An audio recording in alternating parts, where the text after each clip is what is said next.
علی بھائی اگلا سوال ہے کہ وادی جن سے متعلق آپ کا کلپ دیکھ کر دلی خوشی ہوئی کہ کوئی تو ریلیجیس اسپیکر ہے جو لوگوں کو توہمات سے بچا کر الحمدللہ صحیح دینی علم سے روشناس کروا رہا ہے اور ساتھ ساتھ اسے سائنٹیفکلی پیش بھی کر رہا ہے۔ برائے مہربانی فرما کر بحر مردار یعنی ڈیڈ سی سے متعلق بھی مسکنسیپشنز موجود ہیں، انہیں بھی دور فرما دیں کہ کیا اس سمندر میں بھی جنات کا اثر ہے جس کی وجہ سے وہاں کوئی مچھلی زندہ نہیں رہ سکتی؟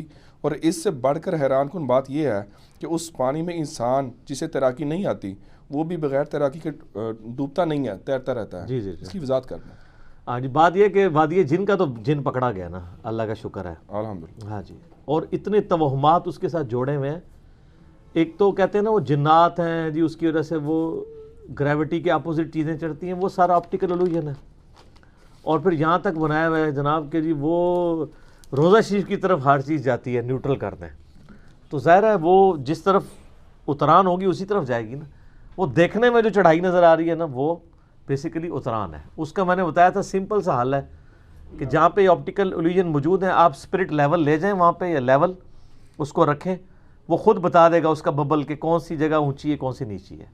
وہ آنکھوں کا دھوکہ ہوتا ہے جس کی وجہ سے یہ سب کچھ ہوتا ہے۔ تو اب ڈیڈ سی کا بھی جن پکڑ کے آپ کو بتاتے ہیں۔ ڈیڈ سی بھی ایک ٹوٹلی ایک سائنٹیفک فینومینا ہے۔ یہ دنیا میں اللہ تعالیٰ کی قدرت کا شاہکار ہے جی۔ دیکھیں اللہ نے اپنی قدرت کی نشانیاں دنیا میں رکھی ہوئی ہیں نا۔ اچھا، لوگ ان چیزوں کو اللہ کی قدرت کی نشانی کی بجائے کسی چیز کے ساتھ جوڑنے کی کوشش کرتے ہیں۔ چیزوں کی کیا اوقات ہے؟ ڈیڈ سی یا بحیرہ مردار، ویسے اسے سی نہیں کہنا چاہیے، یہ بیسیکلی ایک جھیل ہے جس کی لمبائی آلموسٹ 50 کلومیٹر ہے اور چوڑائی جو ہے یہ 15 کلومیٹر ہے۔ اور دنیا میں سطح سمندر سے سب سے جو نچلی جگہ ہے نا، جس طرح کہ ماؤنٹ ایوریسٹ اور K2 دنیا کی سب سے اونچی جگہ ہے سطح سمندر سے، دنیا میں سطح سمندر سے سب سے جو نچلی جگہ ہے نا وہ ڈیڈ سی ہے۔ 1400 فٹ سی لیول سے ہی نیچے ہے۔ اور اس سمندر کی جو گہرائی ہے نا کوئی اتنی زیادہ نہیں ہے باقی سمندروں سے کمپیئر کریں۔ ہمارے دریاؤں کے اعتبار سے دیکھا جائے تو بہت زیادہ ہے، 600 فٹ سے لے کے 1000 فٹ تک ویری کرتی ہے مختلف جگہوں کے اوپر۔ اب رہا مسئلہ اس میں کوئی چیز زندہ نہیں رہتی ہے اور انسان ڈوبتا نہیں ہے، ایسا بھی نہیں، انسان ڈوبتا نہیں ہے۔ انسان اگر یوں کر کے ایسے کر کے لیٹے نا اور اس کا سرفیس ایریا بڑھ جائے پھر نہیں ڈوبتا، اگر سیدھا جائے گا تو ڈوب جائے گا، رسک بھی نہ لوی ہو، ہمیں بے فکر ہو کے چھال مار دو تو جا کے جنت ہی نکلو، ایسے نہیں ہوگا۔ یعنی اگر آپ اپنا سرفیس ایریا، کیونکہ آپ کے اوپر جو قوت اچھال ہوتی ہے نا کسی بھی لیکوڈ کی، فورس آف بوائنسی جسے کہتے ہیں، وہ ڈپینڈ کر رہا ہوتا ہے کہ آپ کا سرفیس ایریا کون سا ہے۔ سرفیس ایریا اگر زیادہ ہوگا نا تو فورس آف بوائنسی اس قابل ہے کہ چیزوں کو فلوٹ کرنے میں مدد دے دے۔ اسی لیے آپ دیکھتے ہیں کہ بحری جہاز نہیں ڈوبتے اور سوئی ڈوب جاتی ہے۔ سر سوئی بھی نہیں ڈوبے گی، آپ سوئی کو زمین پہ یوں چپٹا کریں اور اس کی ایک چھوٹی سی پلیٹ بنا کے اس کو رکھیں ذرا پانی پہ، کیونکہ اس کی سرفیس کی جو ایریا وہ بہت تھوڑا ہوتا ہے، اس کی وجہ سے اس پہ جو فورس آف بوائنسی لگ رہی ہے وہ اس قابل نہیں کہ اس کو تیراکی کروا سکے، فلوٹ کروا سکے۔ ارشمیدس پرنسپل ہم نے بچپن میں پڑھا ہوا ہے، میٹرک لیول کے اوپر بھی، باقی سائنس تو پوری کی پوری فلوٹنگ باڈیز کی اسی کے اوپر ڈیپینڈ کر رہی ہے۔ ارشمیدس نے یہ چیز دریافت کی تھی، اور یہ یعنی قبل از مسیح کی بات ہے، نبی الاسلام سے بھی پہلے کی، کہ جو بھی باڈی کسی فلوئڈ میں رکھی جاتی ہے، چاہے وہ پانی میں رکھی جائے یا ایئر میں، تو جو Newton's third law of motion ہے کہ ہر عمل کا ایک رد عمل ہوتا ہے، تو وہ عمل تو ایک کر رہی ہوتی ہے نا، یعنی انڈر گریوٹی اپنے ویٹ کی وجہ سے چیز پانی میں ڈوبنے کی کوشش کرتی ہے، اس کی وجہ سے پانی کے اوپر ایک فورس نیچے کی طرف لگاتی ہے، تو اس کا ریاکشن کیا ہوگا کہ پانی بھی اتنی فورس اوپر کی طرف لگائے گا۔ اسی پرنسپل کے اوپر آپ کے جہاز بھی اڑ رہے ہیں۔ اب وہ جو پانی اوپر کی طرف فورس لگا رہا ہے، اگر تو وہ کم ہے اس کے ویٹ سے تو وہ چیز ڈوب جائے گی، اور اگر وہ اس کو بیلنس کیے ہوئے ہے تو وہ چیز فلوٹ کرے گی۔ بحری جہاز اس لیے فلوٹ کرتے ہیں، ان کا ایریا دیکھیں نا کتنا بڑا ہوتا ہے، ایک جگہ پہ وزن نہیں ہے۔ ویسے تو آپ ایک کوائن رکھ دیں میٹل کا وہ ڈوب جائے گا، بحری جہاز کیوں نہیں ڈوبتا؟ وہ تو ہزاروں ٹن وزنی ہوتا ہے، اس کا سرفیس ایریا بہت زیادہ ہوتا ہے، اور اس کے اوپر جو وہ انجیکٹ ہو رہی ہوتی ہے فورس نیچے سے، اس کا جو سینٹر ہے اسے کہتے ہیں سینٹر آف پریشر. جس طرح سینٹر آف گریوٹی ہوتا ہے نا کسی چیز کا مرکز اس کے میس کا، تو جو فورس پانی لگا رہا ہے اس کا سینٹر آف پریشر ہے. اگر centre of gravity centre of pressure سے نیچے ہو تو چیز ڈوب جائے گی، اگر centre of gravity centre of pressure سے اوپر ہو تو چیز تیرنا شروع کر دے گی. یہ سمپل سی ایک چیز ہے. اور وہ فورس کتنی لگتی ہے وہ ارشمیدس نے کیلکولیٹ کی تھی کہ جو چیز پانی میں رکھی جاتی ہے وہ جتنا پانی ڈسپلیس کرتی ہے، یعنی آپ کوئی چیز پانی میں رکھے تو اس کے سے پانی سائڈ پہ ہٹتا ہے نا، تو جتنا پانی وہ ہٹاتی ہے نا اس کا جو وزن ہے نا اس کے برابر اس کے اوپر فورس لگتی ہے، وہ کیلکولیٹ ہو جاتی ہے. یہ سمپل ایک چیز ہے. تو بحر مردار میں بھی یہ نہیں ہے کہ آپ چھلانگ مار دیں تو آپ بچ جائیں گے، نہیں. آپ اگر یوں کر کے لیٹے نا تو پھر اس کی گریوٹی اتنی ہے کہ وہ آپ کو تیرنے میں مدد دے گی، کہ ڈینس پانی ہے. عام پانی جو ہے اس کی اسپیسیفک گریوٹی ہوتی ہے 1 kg پر لیٹر، یعنی 1 لیٹر پانی ہو نا اس کا وزن 1 کلو گرام ہوتا ہے. یہ سٹینڈرڈ مانا گیا ہے. دودھ جو ہے نا وہ کلو میں نہیں لینا چاہیے، کیونکہ دودھ بھی آلموسٹ 90% پانی ہوتا ہے نا، خود بھی، باقی 10% آپ لوگ ڈال دیتے ہیں، کچھ بھی ہے تیرے محبوب کی امت سے ہے. تو اس لیے وہ کلو بھی دودھ ہو یا کلو لیٹر دودھ ہو تو وہ برابر ہوگا. لیکن اگر ایکچولی دیکھا جائے نا تو دودھ کو زیادہ ڈینس ہے اس کی نسبت. تو 1 لیٹر جو دودھ ہے نا اس کا وزن 1 لیٹر پانی سے زیادہ بنتا ہے، 1 کلو نہیں بنتا، اس سے تھوڑا سا اوپر بنے گا. لیکن ہم جا کے غلط العام ہم کہتے ہیں 1 کلو دودھ دے دو. تو پانی جو ہے یہ ایک سٹینڈرڈ ہے، اس کی 1 مانے گی ڈینسٹی. اسی سے سب کچھ ماپا جاتا ہے.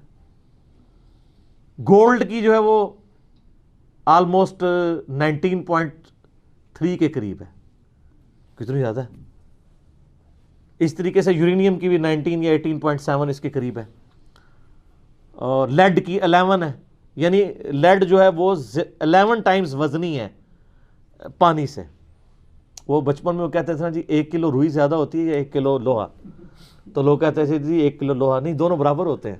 ہاں والیوم روئی کا زیادہ ہوگا، وزن دونوں کا برابر ہوگا. اس کو یوں سمجھیں کہ اگر ایک کوائن گولڈ کا لیا جائے اور ایک کوائن لیا جائے لوہے کا ایک سائز کا، تو گولڈ والے کا وزن لوہے والے سے ڈبل ہوگا، لیڈ کا 1.5 گنا ہوگا، کیونکہ وہ زیادہ ڈینسٹی ہے اس مٹیریل میں، اس وجہ سے. تو اب بحر مردار میں آ جائیں. بحر مردار کا جو پانی ہے نا جی وہ پانی اس میں 10 ٹائمز زیادہ نمکیات ہیں ایز کمپیئر ٹو باقی پانیوں کے. اس وجہ سے اس پانی کی جو ڈینسٹی ہے وہ 1.24 ہے. عام پانی کی کتنی ہے 1، تو عام پانی سے 1.25 گنا زیادہ وہ ڈینس گاڑھا ہے. تو اس کی وجہ سے اگر آپ یوں کر کے لیٹتے ہیں تو وہ چونکہ تھوڑا گاڑھا ہے، ویسے تو آپ کو کوئی شہد کی بھی کوئی ایک نہر بنا دی جائے اس میں بھی یوں کر کے لیٹ دیں تو آپ نیچے نہیں ڈوبیں گے، کیونکہ وہ تو اس سے بھی زیادہ ڈینس ہے. ٹھیک ہے. تو اسی طریقے سے اگر آپ کو کوئی تھک سا ملک شیک بنا دیا جائے، اس کی کوئی جھیل بنا دی جائے تو اس میں بھی آپ نہیں ڈوبیں گے، لیکن گاڑھا سا ہو. تو لیکن اگر آپ اس میں پاؤں رکھیں گے تو سیدھے نیچے جائیں گے، ورنہ دل تو سب سے زیادہ تھک ہوتی ہے. تو دل میں بھی اگر آپ نے بچنا ہے تو آپ لیٹ جائیں، پھر آپ بچ سکتے ہیں. لیکن اس ٹائم ہوش ہی نہیں ہوتی، لیٹنے تک بندہ پہنچتا ہی نہیں، پہلے ہی دس جاتا ہے بیچ میں. سیدھے جائیں گے تو نیچے ہی جائیں گے، بلکہ اوپر جائیں گے. تو یہ بحر مردار کے اندر اس وجہ سے لوگ، اور یہ آپ یوٹیوب پہ ویڈیوز دیکھیں گے رکھی ہوئی ہیں، لوگ جو ہیں وہ وہاں پہ پکنک منانے کے لیے جاتے ہیں. یہ بحر مردار جو ہے نا جی یہ جھیل جارڈن اور اسرائیل کے بارڈر پہ ہے، اور دونوں کی ٹورزم کی جو کمائی ہے نا اس کا ایک اچھا خاصا حصہ یہاں سے آتا ہے. اسرائیل والوں نے بھی اس کے ساحل کے اوپر یا اس کے کنارے پہ ہوٹل بنائے ہوئے ہیں، پوری دنیا سے لوگ جاتے ہیں تجربہ کرنے کے لیے. اور ظاہر نمکیات والا پانی ہے، جسم کے لیے جلد کے لیے اچھا بھی ہے وہ. اور جارڈن کے بھی ہوٹل بنے ہوئے ہیں، یوٹیوب پہ آپ جائیں تو کئی قسم کی ویڈیوز رکھی جس پہ لوگوں نے پریکٹیکلی فزیکلی تجربہ کر کے، اور اس میں احتیاط کریں جو مردوں والی ویڈیوز ہیں وہی دیکھیں، ورنہ تو عورتوں کی بڑی عجیب و غریب ویڈیوز بھی کھل جاتی ہیں. تو اس میں انہوں نے پورا وہ کر کے تجربہ کر کے بتایا ہوا ہے، اور کہ بھی کتنا یہ ڈینس ہے اس کا پانی کہ بندہ نہیں ڈوبتا. چونکہ اب نمکیات بہت زیادہ ہیں تو کوئی زیر اس میں مچھلی، مگرمچھ تو ویسے ہی میٹھے پانی کا جانور ہے. اچھا مزے کی بات بتاؤں، ڈیڈ سی جو ہے نا، اس کو جو دریا فل کرتا ہے نا آ کے، وہ جارڈن ریور ہے، اس کا پانی میٹھا ہے. یہ اتنا زیادہ نمکین ہے، جنات کی وجہ سے نہیں، بیسیکلی اس کی بیسمنٹ میں ایسی راکس ہیں اور ارد گرد ایسی راکس ہیں جو نمک کی راکس ہیں. آلموسٹ 2.3 کلومیٹر ڈینس پوری لیر چٹانوں کی جو ہے نا زمین کے اندر تک وہ نمکیات کی ہے. تو اس میں جب پانی آ گرتا ہے وہ نمک گھلتا رہتا ہے، اس کی وجہ سے اس کے نمکیات بڑھتے رہتے ہیں بڑھتے رہتے ہیں بڑھتے رہتے ہیں.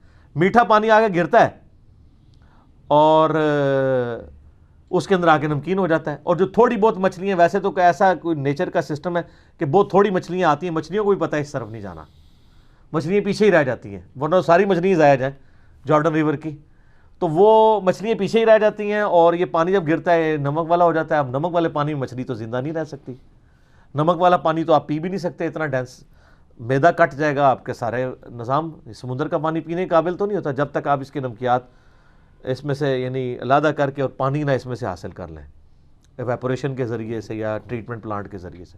تو اس وجہ سے یہ نمکین ہے. وہاں پہ کوئی جنات کا اثر نہیں ہے، وہ نمکیات والی چٹانیں ہیں، وہ گھل گھل کے اس میں شامل ہوتی رہتی ہیں، اس کی وجہ سے وہ نمک والا پانی اتنا ڈینس ہے. وہاں پہ کوئی مچھلی زندہ نہیں رہتی. اور پچھلے دنوں جرمنی کی کچھ ٹیمز وہاں گئی ہوئی تھیں اور انہوں نے جا کے نا نیچے چٹانوں سے جا کے نا بالکل گہرائی سے پانی کے نمونے لیے ہیں، تو اس میں ان کو لیونگ کریچرز ملی ہیں. سر یہ بھی پرانی باتیں ہوں گی نا، ہیں اس میں زندہ مخلوق، بیکٹیریاز کچھ ایسے ہیں جو اس نمک والے پانی میں بھی زندہ رہتے ہیں. اللہ کی مخلوق ہے نا جی. اللہ تعالیٰ نے ایسی ایسی مخلوقات پیدا کی ہیں. دیکھیں کئی مخلوق ہے جو ہوا میں زندہ رہتی ہیں، پانی میں ڈال دیں تو مر جائے گی، ہم بھی انہی میں سے ہیں. اور کئی مخلوقات ہیں جو پانی سے نکالیں ہوا میں لے آئیں وہ مر جائیں گی، مچھلیاں. اور کئی ریپٹائلز ہیں جیسے مگرمچھ ہے، پانی میں بھی زندہ رہتا ہے اور باہر بھی، لیکن اگر اس کو سمندر میں پھینک دیں تو مر جائے گا. مگرمچھ سمندر میں نہیں ہوتا، بے فکر ہو جائے، لیکن اسے بڑی بلائیں ہوتی ہیں وہاں پہ. مگرمچھ جو ہے وہ میٹھے پانی کا جانور ہے. ہاں کچھوے میٹھے میں بھی ہوتے ہیں، نمکین میں بھی ہوتے ہیں. بیکٹیریاز ایسے ہیں جو اس حالت میں بھی وہاں پہ سروائیو کر رہے ہیں. شاید سانپ والا تو میرے علم میں نہیں ہے، ہو سکتا ہو. وہ اتنے زیادہ یعنی ڈینس ماحول کے اندر کوئی سانپ اگر سروائیو کرتا ہے تو وہ بڑا وہ کٹر قسم کا سانپ ہوئے گا پھر. ہاں جی، تو اس قسم کی یعنی وہاں پہ یہ وجہ. اچھا اب ویسے جارڈن نے نا 2018 سے ایک پروجیکٹ شروع کیا ہے، اس کی پہلی فیز 2021 میں کمپلیٹ ہونی ہے، جس میں وہ کر رہے ہیں کہ اس سمندری جھیل کے پانی کو نا نارمل پہ لے کے آ رہے ہیں. ویسے ان کو نقصان ہی ہونا ہے اس چیز کا، نارمل پہ لے آئیں گے تو وہاں ٹورسٹ نہیں جائیں گے. وہ یہ کر رہے ہیں کہ اس میں سے نمکیات حاصل کر کے بیچیں گے، باقی پانی اس میں جو ریور کا آ رہا ہے اس کو اس طریقے سے وہ آتا رہے. ویسے بھی اس کی لائف کم ہوتی جا رہی ہے. یعنی آج سے 20 سال پہلے جدھر تھی وہ جھیل، وہ اگر 60-70 کلومیٹر پہ پھیلی ہوئی تھی، اب آلموسٹ 50 کلومیٹر پہ رہ گئی ہے. وقت کے ساتھ ساتھ اس کا پانی کم بھی ہو رہا ہے، کیونکہ آپ کو پتہ ہے نا انوائرمنٹ کے اندر تبدیلیاں آتی رہتی ہیں. اس کی وجہ سے یعنی وہ آپ اگر نیچر کے ساتھ اس طرح کھلواڑ کرتے رہیں گے تو وہ ایکو سسٹم برباد ہو جاتا ہے. اس کی وجہ سے ہی ہو رہا ہے. بہرحال یہ اللہ تعالیٰ کی قدرت کا شاہکار ہے جی ڈیڈ سی، اور یہ فزیکل فنومینا آف نیچر سے جڑا ہوا ہے. میں بار بار کہتا ہوں قرآن صرف 2 علوم کو مانتا ہے، یا ریویلڈ نالج کو جو وحی کا علم ہے، یا ایکوائرڈ نالج کو، the knowledge obtained through observations and experiments. ان 2 کے علاوہ کوئی بھی آپ کو علم پیش، کسی بھی ان 2 پہ جو چیز پوری نہ اترتی اور آپ کو کوئی پیش کرے تو آپ اس کے کوئی ماننے کے پابند نہیں ہے. اور عین ممکن ہے کہ وہ جھوٹ ہی بول رہا ہو، جیسا کہ کالی بلی راستہ کاٹ دے. نہ وہی تصدیق کرتی ہے نہ سائنس کہ نحوست ہوگی. آئینہ ٹوٹنا نحوست ہے. گھر کی منڈیر پہ کوا بیٹھے تو مہمان آئیں گے، جوتی پہ جوتی چڑھ جائے تو آپ کا سفر لکھا ہوا ہے. یہ سب کی سب چیزیں توہمات ہیں. یہ نہ ریویلڈ نالج میں ہے نہ ایکوائرڈ نالج ہے. گورے کو آپ نہیں منوا سکتے کالی بلی راستہ کاٹ دے تو نحوست ہے، وہ نہیں مانے گا. تو اسی لیے ڈاکٹر اقبال کے جو 6 خطبات ہیں نا، religious thoughts, reconstruction of religious thoughts in Islam, اس میں انہوں نے ایک بات لکھی ہے کہ the inner core of present western civilization is Quranic. وہ کہتے ہیں اس وقت جو ویسٹرن سویلائزیشن کی انر کور ہے وہ قرآنک ہے, کیونکہ وہ لاجک پہ چلتے ہیں. اور قرآن کہتا ہے وَلَا تَقْفُ مَا لَيْسَ لَكَ بِهِ عِلْم إِنَّ السَّمْعَ وَالْبَصَرَ وَالْفُؤَادَ كُلُّ أُولَٰئِكَ كَانَ عَنْهُ مَسْئُولًا. اے انسان کسی چیز کی پیروی اس وقت تک مت کر جب تک تجھے ڈیفینیٹ علم اس کے بارے میں نہ حاصل ہو جائے. بے شک کان, آنکھیں اور عقل, دل یا دماغ, کوئی بھی چیز, اس کے بارے میں تم سے پوچھا جائے گا کہ تم نے ان چیزوں کو یوز کر کے, علم حاصل کر کے صحیح بات تک پہنچنے کی کوشش کیوں نہیں کی. پھر آپ یہی کہیں گے کہ جی وہ ایک گائے جو ہے اس کا سینگ جب تھکتا ہے دوسرے پہ اٹھاتی ہے تو زلزلہ آتا ہے, تو اس کی تو کوئی دلیل نہیں ہے. تو سائنس بتائے گی نا. اچھا یہ سائنس کو آپ یہ سائنس کو کافروں کا علم نہیں ہے, یہ اس ورلڈ کا, فزیکل ورلڈ کا نالج ہے, جس ورلڈ کا کریٹر گاڈ ہے, اللہ تعالیٰ کا قول ہے قرآن, اور اللہ کا فعل ہے یہ ساری کائنات. اللہ کے قول اور فعل میں تضاد نہیں ہوتا. اسی لیے قرآن حکیم میں کئی سائنٹیفک فیکٹس ایسے ہیں جو اب آ کے ریویل ہوئے ہیں. پرانی سائنس جو اسٹیبلش نہیں تھی وہ ان کے خلاف تھی, اب وہ مان رہی ہے اس کو. تو اسٹیبلش سائنس میں کہہ رہا ہوں, مثلا اسٹیبلش سائنس یہ ہے کہ پٹرول کو اگر آگ پہ پھینکا جائے تو آگ نہیں بجھے گی اور بھڑک اٹھے گی, یہ اسٹیبلش سائنس ہے. نیکڈ یورینیم کو ہاتھ لگائیں گے تو کینسر کاز ہو سکتا ہے, یہ اسٹیبلش سائنس ہے. اسٹیبلش سائنس, ہائپوتھیسز, یہ تھیوریز کی بات نہیں کر رہا سر. یہ فزیکل فنامنا آف نیچر اتنے محکم ہیں قوانین قدرت کہ حضرت ابراہیم علیہ السلام نے اللہ کے ایک ہونے کی دلیل ان کو پیش کیا تھا نمرود کے سامنے کہ میرا رب وہ ہے جو مشرق سے سورج نکالتا ہے, تو اگر رب ہے تو مغرب سے نکال. یہ physical phenomena of nature, definite محکم قوانین قدرت کی مثال دی تھی. تو کوئی بھی دنیا میں آپ کے پاس بات آئے تو دو نالج پہ اس کو چیک کرنا ہے, دو میں سے ایک بھی اس کی تصدیق کر دے تو وہ ڈیفینیٹ ہے, یا ریویلڈ نالج اس کی تصدیق کرے یا ایکوائرڈ. اور اگر خدا نہ خواستہ کوئی ایسی سچویشن آ جائے کہ ریویلڈ اور ایکوائرڈ نالج ٹکرا جائیں تو پھر آپ ایکوائرڈ نالج کو چھوڑیں گے, ریویلڈ نالج کو لیں گے, کیونکہ ایکوائرڈ نالج بہرحال انسانی کوشش ہے, بعض اوقات وہ چیزیں وقت کے ساتھ ساتھ انسان لرن کرتا ہے. تو کئی ایک چیزیں جو پرانے سائنٹسٹ کو نہیں معلوم تھیں نہ ہمارے بزرگوں کو معلوم تھی. ٹھیک ہے, ویسے اس سائنس کے علم نے ہمارے بزرگوں کے ساتھ بھی بہت برا کیا ہے, اور انہوں نے کیا کرنا تھا, زیادہ میرے وجہ سے برا ہو گیا کہ میں نے وہ چیزیں پبلک کے سامنے رکھ دیں کہ آپ لوگوں کا یہ دعویٰ ہے کہ ہمارے بزرگ جو ہیں یہ مسلح اٹھاتے ہیں تو نیچے ساتوں زمینیں دیکھتے ہیں, اور اوپر نگاہ اٹھاتے ہیں تو لوح محفوظ تک چلے جاتے ہیں. تو آپ کے بزرگ جو ہے وہ تیل کیوں نہیں زمین میں دریافت کر سکے؟ تیل تو 250 سال پہلے سر ایڈون نے دریافت کیا ہے پنسلوینیا امریکن سٹیٹ میں, 1853 میں پہلا کنواں نکلا ہے. تو وہ کسی رحمت اللہ علیہ کسی بزرگ, ویسے یہ لگا ہے کہ اس کی مٹھی داڑھی تھی, سر ایڈون دی مٹھی داڑھی ہے پوری, اور رکھی ہے نا یوٹیوب پہ ہوتی ہیں, تو دیکھ لو. تو یہ اس نے دریافت کیا, آپ لوگوں نے تو دریافت نہیں کیا. یہ پہلے جو جس تیل کا ذکر ملتا ہے نا ہمیں احادیث کی کتابوں میں, وہ تو زیتون کا تیل, سرسوں کا تیل, کھانے والا تیل, وہی دیوں میں بھی استعمال ہوتا تھا, اور وہی جو ہے وہ کھانے کے لیے بھی استعمال ہوتا تھا. اب رہا کہ نبی علیہ السلام کو اللہ تعالیٰ نے کیوں نہیں سکھایا, اس لیے کہ نبی علیہ السلام ہمارے دنیا کے امام, دنیا کے سائنٹیفک فیلڈ کے اعتبار سے امام نہیں, ہدایت کے امام بنا کے بھیجے گئے ہیں. اور مسلم شریف میں 4 حدیثیں ہیں, انتم اعلم بامر دنیاکم, دنیا کے کاموں کو اپنے تجربے سے تم مجھ سے بہتر سمجھتے ہو. اور اس میں الفاظ ہیں کہ جو چیز میں اللہ کے ریفرنس سے تمہیں بتاؤں اس کو اسی طریقے سے رہو, جو میں اپنے ایکسپیرینس سے تمہیں کوئی بات بتاؤں تو وہ تم خود دیکھ لیا کرو, کیونکہ اپنے کاموں کو بہتر سمجھتے ہو. کیوں؟ وہ اس حدیث میں تھا کہ بیسیکلی نبی علیہ السلام نے وہ گرافٹنگ کرتے ہوئے دیکھا تھا, پیوندکاری کھجور کی ہو رہی تھی. آپ نے کہا اگر یہ نہ کرو تو کیا ہے, تو فصل کم ہوگی. تو انہوں نے کہا یا رسول اللہ, آپ نے فرمایا میں نے منع نہیں کیا تھا, میں نے صرف پوچھا تھا کہ اگر نہ کرو تو کیا ہے, تو فصل کم ہو گئی. تو آپ نے فرمایا تم دنیا کے کاموں کو بہتر جانتے ہو, کیونکہ نبی علیہ السلام کا سارا ایکسپیرینس جو ہے وہ بھیڑ بکریاں پالنے کا تھا, یہ نہیں تھا. اور یہ دیکھیں یہ نبی علیہ السلام کی کتنی حق گوئی ہے, اور اس پہ صحیح مسلم میں آپ کو باب ملے گا کہ کن کاموں میں نبی علیہ السلام کی اطاعت واجب ہے, کس میں نہیں ہے. وہ نبی علیہ السلام خود کلیئر کر گئے. تو خام خواہ ان چیزوں میں, لیکن آپ کا تو بزرگوں کے بارے میں دعویٰ ہے کہ وہ اتنی دور دور دیکھتے ہیں, ٹھیک ہے, اور سب کچھ جناب ان سے چھپا ہوا نہیں ہے, اور کہتے ہیں نہیں مسلح اٹھاتے ہیں سونے دی کانا ہی کانا. ایک کانا ہی کانا نہیں تے لوگوں نے چندے کیوں مانگ دے ہو, پھر پاکستان دا قرضہ ہی اتار دو یار, ایک بزرگ دا مسلح چوک کے. کچھ بھی نہیں ہو سکتا سر, دنیا بقدر ایفرٹ ہے, ایفرٹ پٹ کرنی پڑے گی. اور میں آپ کو بتاؤں، میں تو گورنمنٹ سے کہتا ہوں کہ ایک بار یہ ایفرٹ پرفارم کر دی جائے کہ یہ جو کہتے ہیں نا بزرگ اڑ لیتے ہیں، بزرگ یہ کر لیتے ہیں، ان ساروں کو منار پاکستان پہ چڑھائیں اور سارے میڈیا کو سامنے بلائیں کہ یہ دیکھو کیڑا کیڑا اڑتا جے، اڑ کے کتنے پہنچے گا، لینڈ کتنے کرے گا، ظاہر آخرت ہی جا کے لینڈ کرے گا۔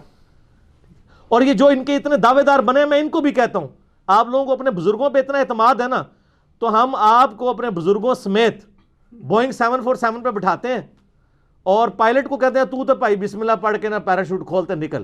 بزرگ جو ہے نا کاکپٹ ہی جا کے نا وہ جہاز اڑا کے دسن، جو نگاہ مار کے اڑانے نے، اور سیٹ تے بیٹھ کے بھی نہیں اڑا سکتے، تو ان کے اپنے مرید بھی بیٹھنے سے انکار کر دیں گے، ان کو پتہ ہے کہ کہیں اور ہی لینڈ کرے گا جا کے۔ آپ لوگوں کو دوسری طرف لگایا ہوا ہے، ٹھیک ہو گیا۔ اچھا علی بھائی، اس میں جو آپ نے ابھی کلیریفیکیشن دی ہے اس حوالے سے بحر مردار کے حوالے سے، اس میں ایک کنسپشن یہ بھی پائی جاتی ہے کہ حضرت لوط علیہ السلام کی قوم کو جو ہے عذاب ہوا تھا اس وجہ سے، چونکہ زمین کو پلٹ کے ادھر دے مارا گیا، اس وجہ سے یہ بھی ایک لوگوں کے اندر بائبل میں اس طرح کی چیزیں ملتی ہیں۔ وہ سڈوم بستی تھی نا جو، جی اس کے بارے میں ذکر ملتا ہے۔ بہرحال پھر اس وقت جو ہمارے پاس موجود ہے وہ فزیکل فنومنا ہے نا سر، فزیکل فنومنا ہے۔ بحر مردار آپ یہاں بھی بنا سکتے ہیں، میں نے کہا نا گریوٹی ہل آپ گھر بھی بنا سکتے ہیں، اور نیچے ویڈیوز بھی میں نے لنک کی ہیں، لوگوں نے بنائی ہوئی ہیں گھر، بندہ پریشان ہو جاتا ہے، ایسی ایسی زبردست ویڈیو جیسے کیمرہ پیچھے کرتے ہیں تو وہ نظر کا دھوکہ نظر آ جاتا ہے۔ تو بحر مردار آپ گھر بھی بنا سکتے ہیں، میں تو پہلے بتایا، آپ اگر کوئی ڈینس مٹیریل لے کے گھر جھیل بنائیں تو وہ بحر مردار بن جائے گی۔ تو وہ فزیکل فنومنا ہے نا جو کچھ بھی ہے، ٹھیک ہے۔